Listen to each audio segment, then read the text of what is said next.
Hey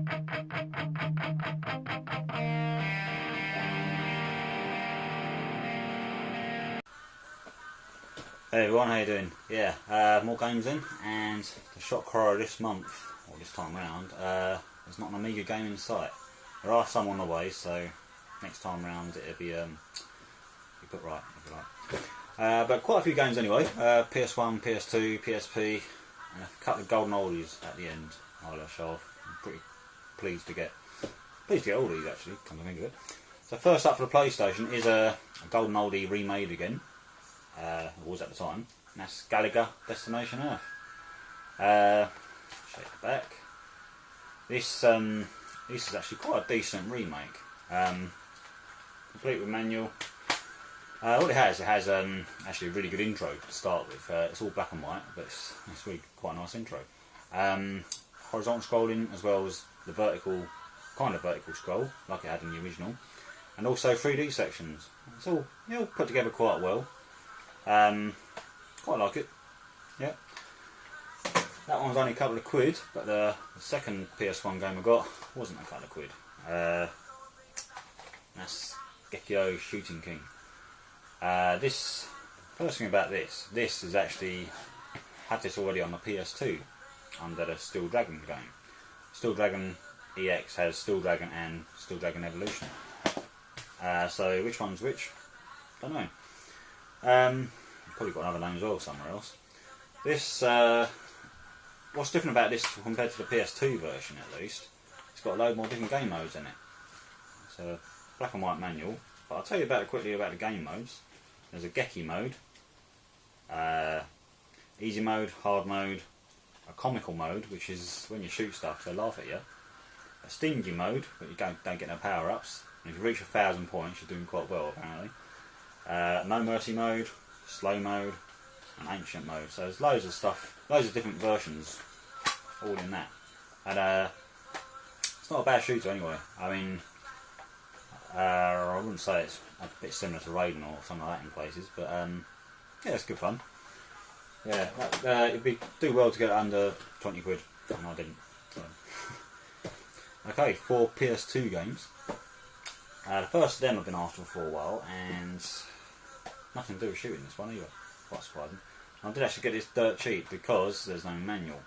But Sly Raccoon, nice cover art on that, and that is pretty much what the graphics look like in the game.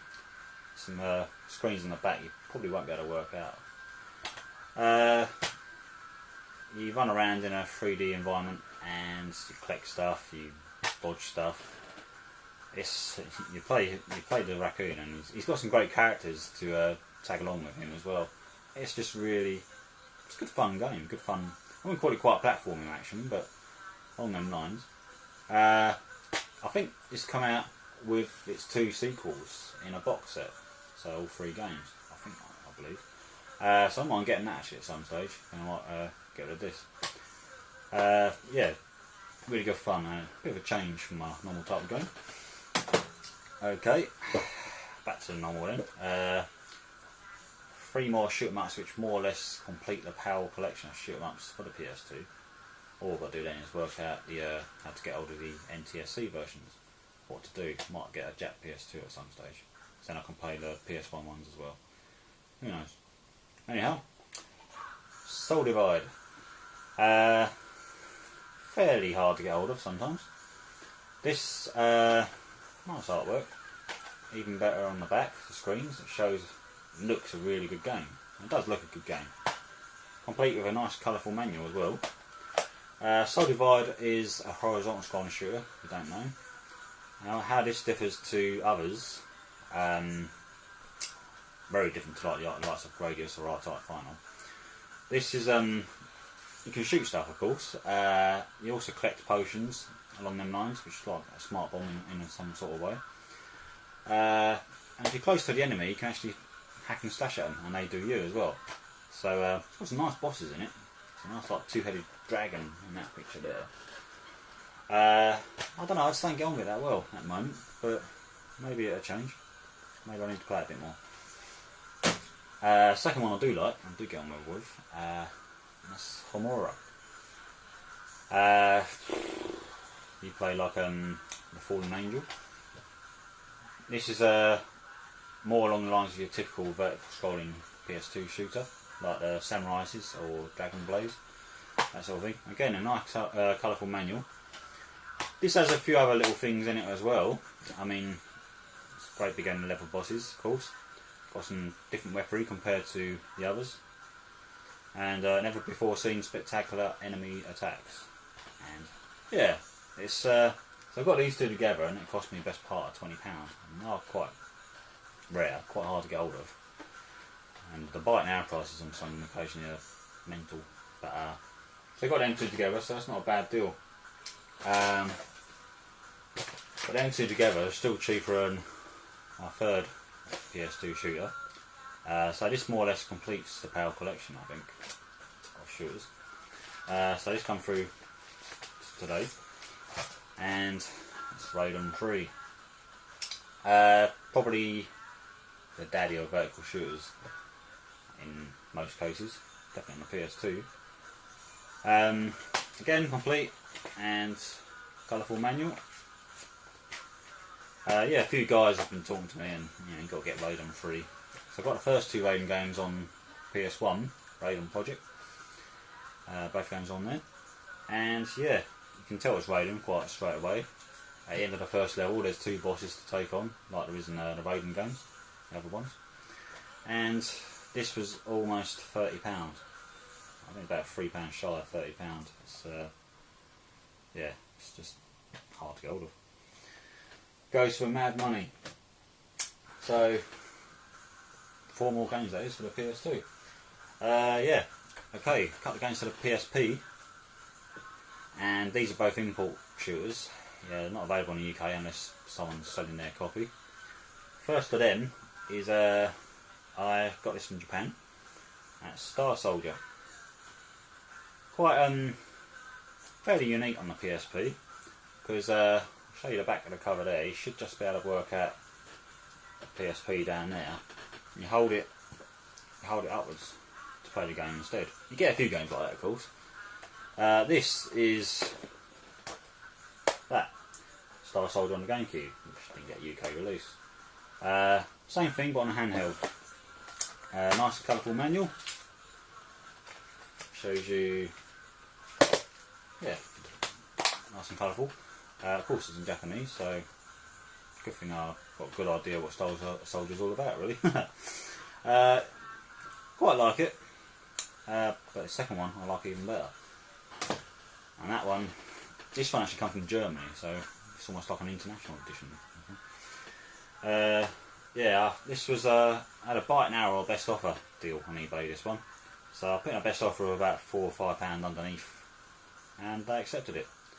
Darius Burst, really nice cover up. I'm a big fan of the Darius games. I've got the majority of them now on various systems. Apart from the first one, which I'd love to get on the Amiga, which is rarer than, well, not a rare thing. Again, nice colourful manual, and of course again in Japanese. Now, a couple of days ago, a long play of this went up from QXX channel, or whatever it's called, and to see the whole game, it's like an hour and 12 minutes I think to complete it, something like that. Really, really shows a PSP is a really good machine, little machine. Fantastic, this game, it really is. Definitely worthy if you like the Darius series, and it's going to set you back a fair few quid too. Yeah, if you play Darius, you know what you're doing. You've got the paths to take. Your typical, it's a fishy themed sort of shoot 'em up. Lots of bosses are like one's a piranha, one's like a lionfish or pufferfish perhaps, one's like a giant lobster or something like that. Yeah, it's a fantastic shooter. I mean, don't play many PSP games, but I do play that. Okay, another import game, but this one's for the Dreamcast, only the one. And this only came out last year. Fast Striker. One of them typical maniac bullet hell games. Up to 180 bullets on screen. You play either them two characters, and yep, there's a few screenshots down the side there. You can just see all the bullets. It is it's quite mental. I can actually get somewhere in the game. It's quite surprising for me because I'm not that good actually at bullet hell games. Yeah, colourful manual, as you expect. It's got a pretty decent soundtrack, but the game itself, I don't know, isn't quite there. I think there's 6 levels in total, so I doubt I'll ever reach the 6th level unless there's a cheat. There is a game coming out soon. It's supposed to be later in the year, which really does show what the Dreamcast can do. It really does look good, called Sternwind, so be keen to look out for that one. Okay, let's go back in time to the start of the 80s, when the last two, well, the first of the last 2 games. Last year I did really well actually at a boot fair and picked up a Mattel Intellivision unit, which was a rival to the Atari 2600. And I got 5 games with it, and I actually haven't bought nothing since until now. Now the Mattel Intellivision was the first system I ever played, and it's given to me to my brother-in-law, I think about 1983. But by then it was almost over in terms of games, because obviously the Spectrum, Commodore, and then the Amstrad were coming along. Anyhow, I only had 7 games for it, and the first 3 games I remember, the first 3 games I ever played on it, and this was one of them.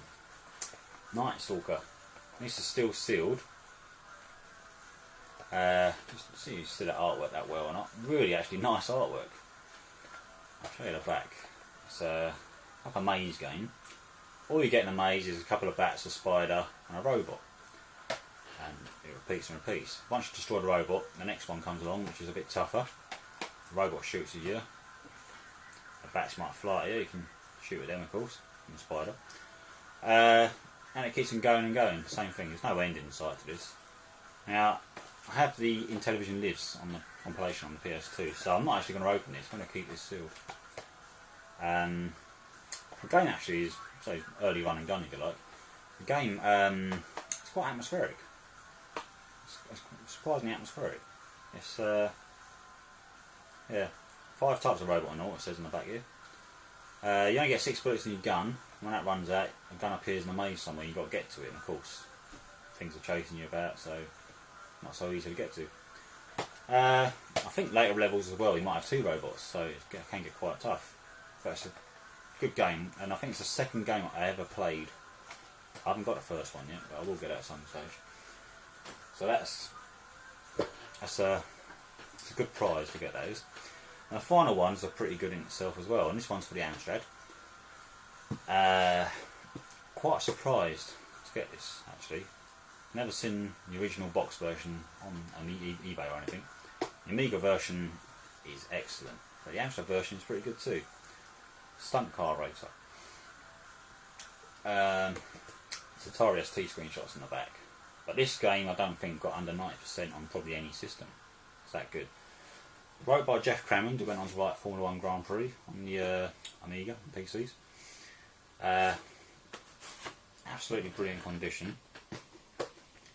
Well boxed. Not well boxed, can't even get it open. We're in. Right. Okay. This came with a catalogue. Loads of games in it.